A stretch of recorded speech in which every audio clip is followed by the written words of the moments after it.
Voici leurs histoires.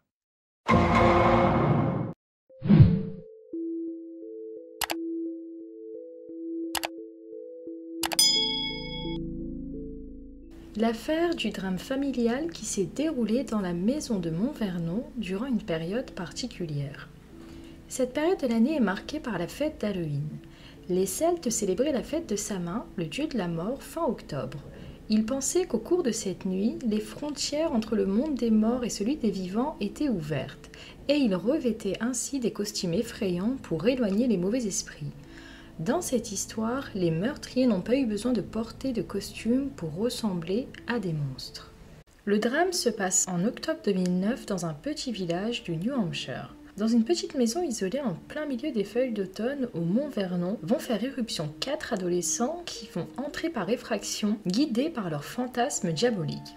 La maison se situe dans une petite ville, tranquille et isolée qui compte à peine 3000 habitants. Elle se caractérise par ses forêts, fermes et ses maisons isolées. Aux premières heures matinales de la journée du dimanche 4 octobre 2009, durant ces heures sombres, le sol était humidifié par la pluie de la veille. 4 personnes ont traversé une longue allée en direction de la porte d'entrée. À l'intérieur de cette maison, 2 personnes sont en train de dormir alors que les 4 individus approchaient. La maison n'avait ni chien, ni alarme pour les avertir de ce qui allait se passer. Les 4 hommes ont été identifiés par la suite comme étant Steven Spider, 17 ans, Christopher Gribble, 17 ans également, Quinn Glover et William Marks, alors âgés de 18 ans. Ils étaient tous amis depuis un certain temps grâce à leur intérêt commun pour les tueurs en série, la musique hardcore et les cultes sataniques. Pour se vanter devant ses amis, Quinn leur avait même dit qu'il avait déjà tué des gens. Quant à Steven, il avait dit avoir appartenu à un gang dans le passé. Aujourd'hui, ils appartenaient tous au même club dont le chef était Steven. Ils se sont appelés les disciples de la destruction. Leur objectif était de voir le monde brûler. Ils avaient choisi cette maison en particulier comme cible une semaine avant alors qu'ils passaient devant en voiture. Initialement, leur plan était de cambrioler la maison, mais ils ont ajouté que si à leur arrivée ils tombaient sur des habitants de la maison, leur plan changerait et l'issue serait fatale. Le jour du drame, les 4 sont arrivés depuis le chemin qui mène à la maison, équipés d'une hache, de couteaux, de machettes et plusieurs autres armes. William et Quinn espéraient simplement voler différentes choses de valeur, alors que Steven et Christopher, eux, avaient un plan plus macabre. En effet, ils priaient pour que les gens soient à l'intérieur de la maison pour pouvoir les tuer, juste pour le plaisir de ressentir ce que cela faisait de tuer quelqu'un. Ils se dirigent vers la maison et tentent d'accéder par la fenêtre du sous-sol. Christopher rampe alors sur le sol humide et a tenté de pousser la fenêtre vers l'intérieur et elle s'est cassée. William, qui est alors le plus fin, accède à l'intérieur du sous-sol mais se retrouve enfermé car la porte qui mène à la maison depuis le sous-sol était verrouillée. Ils étaient plus que déterminés et ne voulaient rien laisser entraver leur plan maléfique. Ils font alors le tour de la maison et remarquent une fenêtre où le tuyau de la climatisation passait. Ils ont alors commencé à démonter certaines parties pour accéder par la fenêtre et Steven parvient alors à entrer dans la maison, puis il se rend vers la porte principale pour ouvrir à ses autres collègues. Il déverrouille ensuite la porte du sous-sol pour que William, qui était bloqué, puisse entrer également. Une fois à l'intérieur, ils se rendent vers le disjoncteur et l'abaissent pour couper l'électricité de la maison. Ils utilisent alors la torche d'un téléphone pour se guider à l'intérieur. Ils marchent alors en direction de la chambre principale. Steven jette alors un coup d'œil furtif à l'intérieur et remarque une forme allongée sous la couverture. Il dit alors aux autres en chuchotant « Il y a quelqu'un par ici ». Mais les autres ont cru entendre qu'il n'y avait personne et ont commencé à parler de vive voix. Cela a donc réveillé la personne qui dormait dans le lit. Dans cette maison sombre, une voix féminine a dit « Jamie, c'est toi ?» Steven a alors marché vers le lit, a sorti sa machette et a commencé à frapper. Christopher, qui avait également un couteau, s'est joint à lui. La femme était Kimberly Cates, 42 ans, une maman et épouse dévouée, infirmière de profession. Elle était connue comme étant une personne charmante et adorable. Ils ne lui ont laissé aucune chance. Sa fille Jamie se trouve dans une pièce à côté. Les cris de sa mère Kimberly l'ont réveillée. Christopher, en l'entendant appeler sa mère, s'est rendu dans sa chambre. Il l'a alors poignardé au niveau du visage et au poumon en tentant de viser le cœur. De son côté, Kimberly, la mère, a continué à recevoir des coups au visage et au cou ainsi qu'à la poitrine. William et Quinn, les autres membres, sont restés stupéfaits et choqués par ce que les 2 autres étaient en train de faire. Après un certain moment, quand le silence a retenti, ils voulaient voir ce qu'ils avaient fait. Ils se sont alors rendus au disjoncteur et ont rallumé la lumière. C'était un bain de sang. Le groupe s'est alors saisi des objets de valeur, un portefeuille, des bijoux et se sont enfuis de la maison vers la voiture dans laquelle ils ont changé leurs vêtements et chaussures inondés par le sang puis sont partis. À 4h15, un appel est passé au 911. C'était Jamie Cates, la fille. Elle n'était pas morte et a réussi à appeler la police.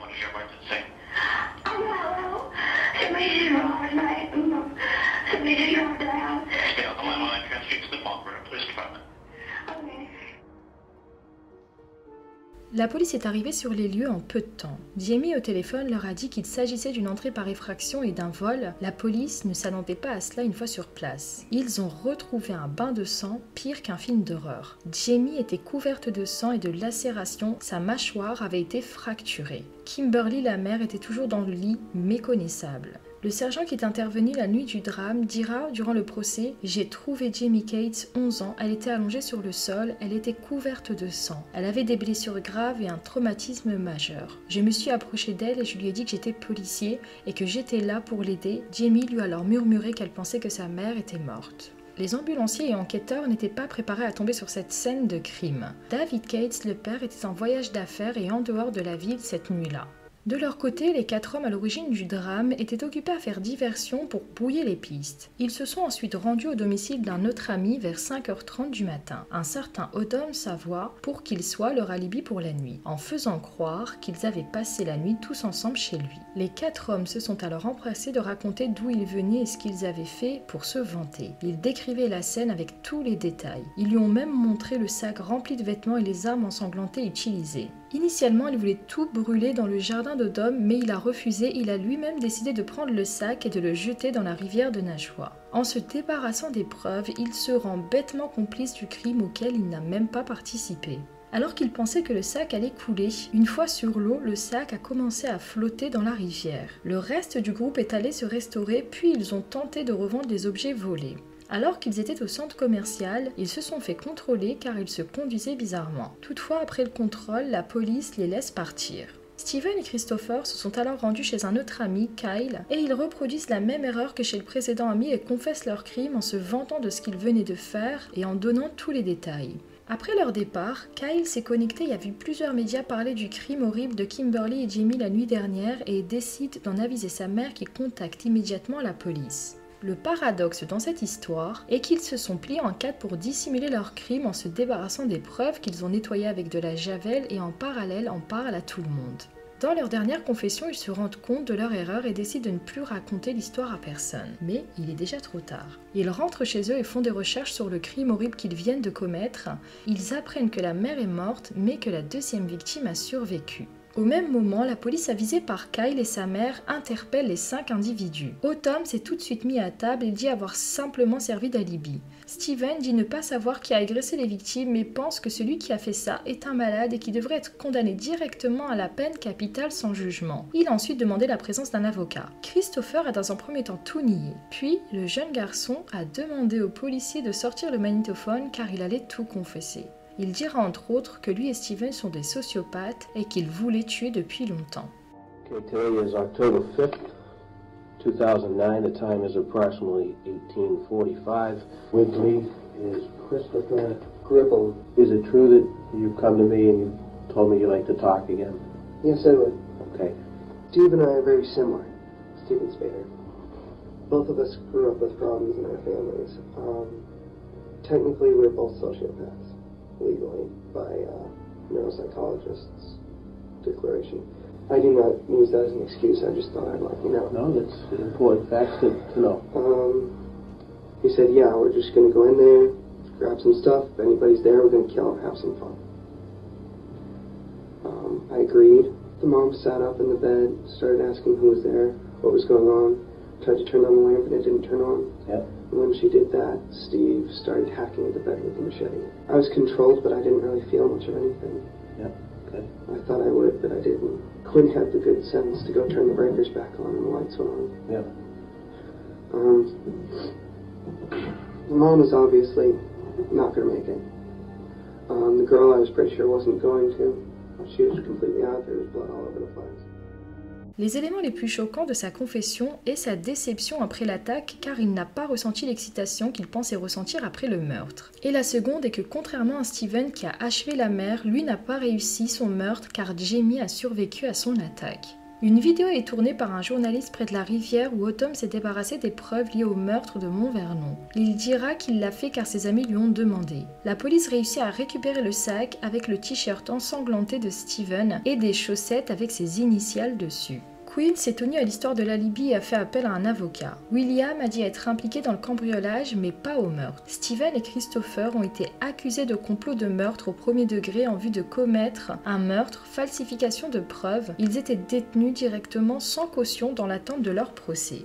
Durant l'enquête, des documents ont été découverts démontrant les liens des 4 hommes au sein du groupe qu'ils s'appelaient les disciples de la destruction. Les meurtres étaient prémédités et faisaient partie d'une initiation pour les membres du club. William a été accusé de complot en vue de commettre un meurtre au premier degré, de cambriolage et de vol. Quinn a également été accusé de complot en vue de commettre un meurtre au premier degré, de cambriolage et de vol. Ils ont tous les deux passé un accord avec le procureur pour témoigner contre Steven et Christopher. Durant le procès, Quinn a été le seul à adresser ses excuses verbalement. Par la suite, l'avocat montrera l'arme, notamment la machette utilisée pendant l'agression de Kimberly et Jamie.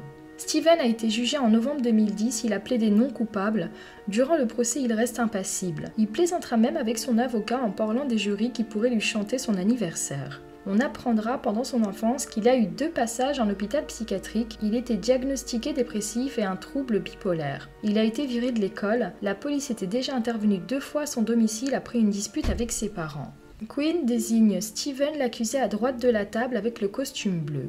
Il explique comment il était obsédé par la mort et la violence, que le fantasme ne suffisait plus et qu'il voulait passer à l'action. Il dit s'être bouché les oreilles pendant les meurtres. William, appelé Billy, prend également la parole. Il dit que Steven lui a envoyé un texto en lui demandant de revenir. En effet, pendant le crime, William, ne supportant pas les cris, a décidé de fuir et rester devant la maison. L'avocat lui demande alors s'il se tenait devant la porte pendant les crimes, puis lui demande « Avez-vous tenté une seule fois d'arrêter tout ça ?» Il répondra « Non ».